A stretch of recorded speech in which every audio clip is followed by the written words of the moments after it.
Praise lord, హల్లెలూయా. దేవునామానికి స్తోత్రాలు. మీ అందరికీ నా వందనాలు తెలియజేస్తున్నాను. ఇది నీ కొరకు దేవుడు సిద్ధపరిచినటువంటి మాటలు. ప్రియ సహోదరి సహోదరుడా, అనేక సార్లు నీ జీవితంలో నీవు చేసేటువంటి ప్రార్థన దేవుని సన్నిధిలో ఈ రీతిగా అడుగుతున్నావా? దేవా, నాకు ఈ ఉద్యోగం కావాలి. దేవా, ఈ వ్యక్తి నుండి నాకు సహాయం అందించు.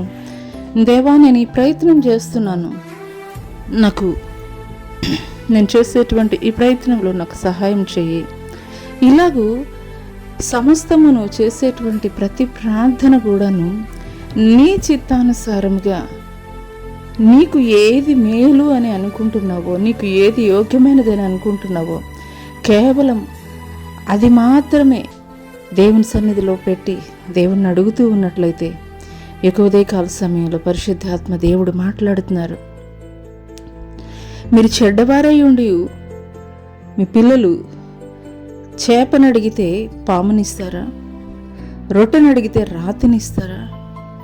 మీ పరలోకపు తండ్రి అంతకన్నా ఎంతో శ్రేష్ఠుడు కదా అని దేవుడు మాట్లాడుతున్నారు.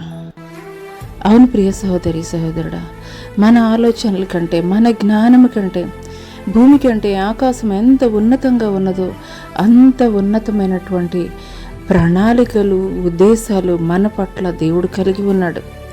కానీ మనమేం అడుగుతున్నాం? చిన్న చిన్న విషయాల్లో దేవానికి ఇది చేసే చాలు, దేవా ఈ విషయంలో నాకు ఇలా జరిగితే చాలు, ఈ చిన్న ఉద్యోగం చాలు. కానీ నీ పట్ల దేవుడు ఉన్నతమైనటువంటి ప్రణాళిక కలిగి ఉన్నాడు. మన పిల్లలు ఏదైనా కానీ మరి చిన్న చిన్న విషయాల్లో మనల్ని అడుగుతూ ఉన్నట్లయితే కనుక మనం వారికి వెంటనే కొనిచ్చేస్తామా? వారికి బెస్ట్ ఇవ్వాలనేటువంటిది మన ఆలోచన ఉంటుంది. కానీ వారు మంకు పట్టి నాకు ఇదే కావాలని అడుగుతూ ఉంటారు. మనం దేవుని సన్నిధిలో చేసేటువంటి ప్రార్థన కూడా ఇదే రీతిగా ఉంటుంది. ఒక చిన్న పిల్లవాడు ఏ రీతిగా వ్యర్థమైనటువంటి వాటి కొరకు నాకు ఇదే కావాలని మంకు పట్టి ఏడుస్తూ ఉంటాడో, అడుగుతూ ఉంటాడో, అదే రీతిగా మన పట్ల దేవుడు కలిగినటువంటి ఉన్నత ఆలోచనల్ని గ్రహించుకోలేక ఆ చిన్న పిల్లవాడు మంకు పట్టి ఏ రీతిగా అడుగుతున్నాడో అదే రీతిగా మనం కూడా దేవుడి సన్నిధిలో ప్రార్థన చేస్తున్నాం.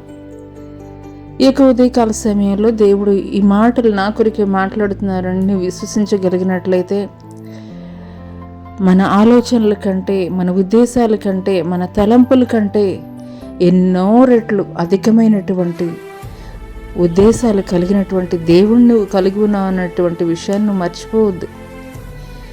కాబట్టి ఈ రోజు నుండి నీ ప్రార్థన ఏ రీతిగా ఉండాలంటే, దేవా నా చిత్తం ఏమీ కాదు, నా ఉద్దేశం ఏమీ కాదు, నా జ్ఞానం ఏమీ కాదు, నా పట్ల నీవు ఏ ఉద్దేశం కలిగి ఉన్నావో, ఏ ప్రణాళిక కలిగి ఉన్నావో అది మాత్రం నెరవేర్చయా అని అడిగినప్పుడు ఊహించు వాటికంటే అత్యధికముగా దయచే శక్తి కలిగినటువంటి నీ దేవుడు నిశ్చయముగా నువ్వు అడిగి వాటికంటే, ఊహించు వాటికంటే కూడాను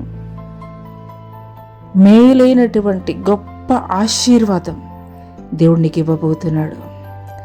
అటి కృప దేవుడు నీకు దయచేయనుగాక. ఆమెన్.